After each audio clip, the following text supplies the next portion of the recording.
What's going on, guys? Welcome back to Mile High Misfits. So on one of the cam install videos that I recently posted, I got a comment saying that I should make a video talking about how much money I saved by doing this job myself. So in this video, I wanted to be completely transparent and go through all the numbers with you guys, so stay tuned.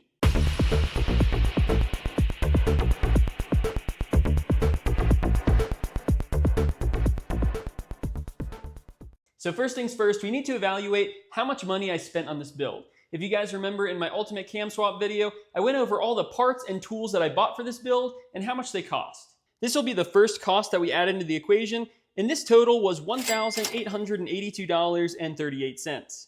And if you haven't seen that video, make sure to check it out because there's some optional items on that list as well that you might want to consider before starting your project. It was my intention to not have to buy anything during this project, but unfortunately, life rarely goes to plan, so I did have to buy a new timing cover during the installation because I broke the old one.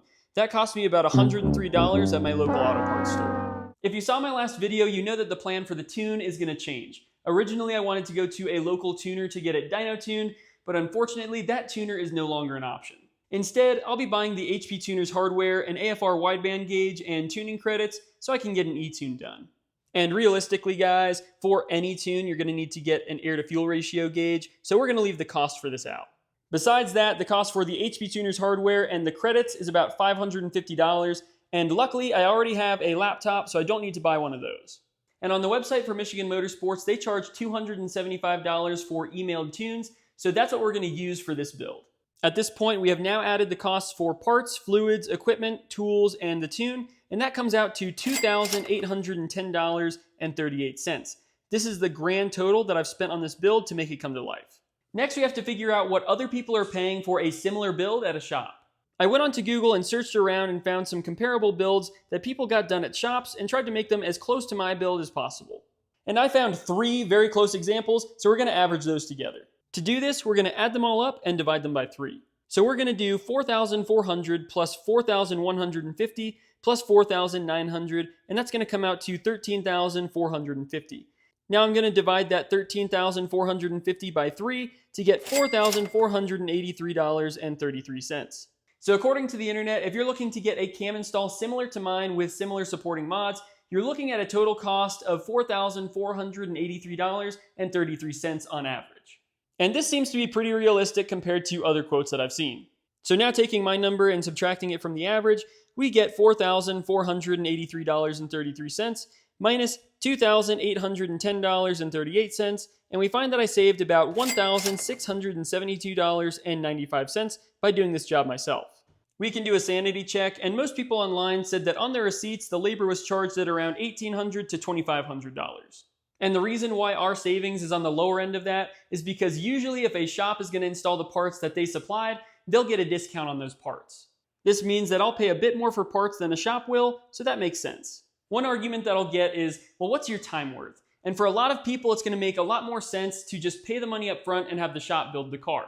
But for me, because I'm making videos on this, I was able to make multiple videos off this one project and I got paid for it. So it makes a lot more sense for me to just buckle down and do this myself.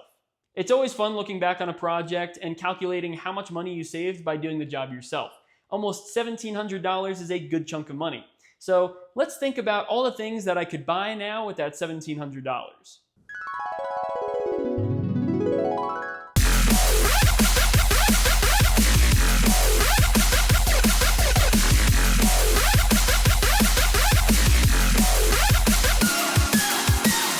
Well, I'm definitely happy with the money saved on this job. I also enjoy doing this kind of work myself because, truthfully, I trust myself more than somebody else to build my car correctly and not damage it. I like knowing that I personally torqued every bolt on this motor, so that means that if it comes apart, it's nobody's fault but my own. And one more benefit that I should mention if you're having a shop build your car is that a lot of times they'll come with a warranty. So if something happens or your motor blows up, they're liable for the repairs. But if you're looking to save yourself a lot of money and you want to take on this job yourself, use my build series as a template. This series goes through everything you need to buy and every step you need to take to cam your Corvette. The tune procedure video will be coming out soon as well, and then the final part to this series will be the dyno numbers, so stay tuned for that.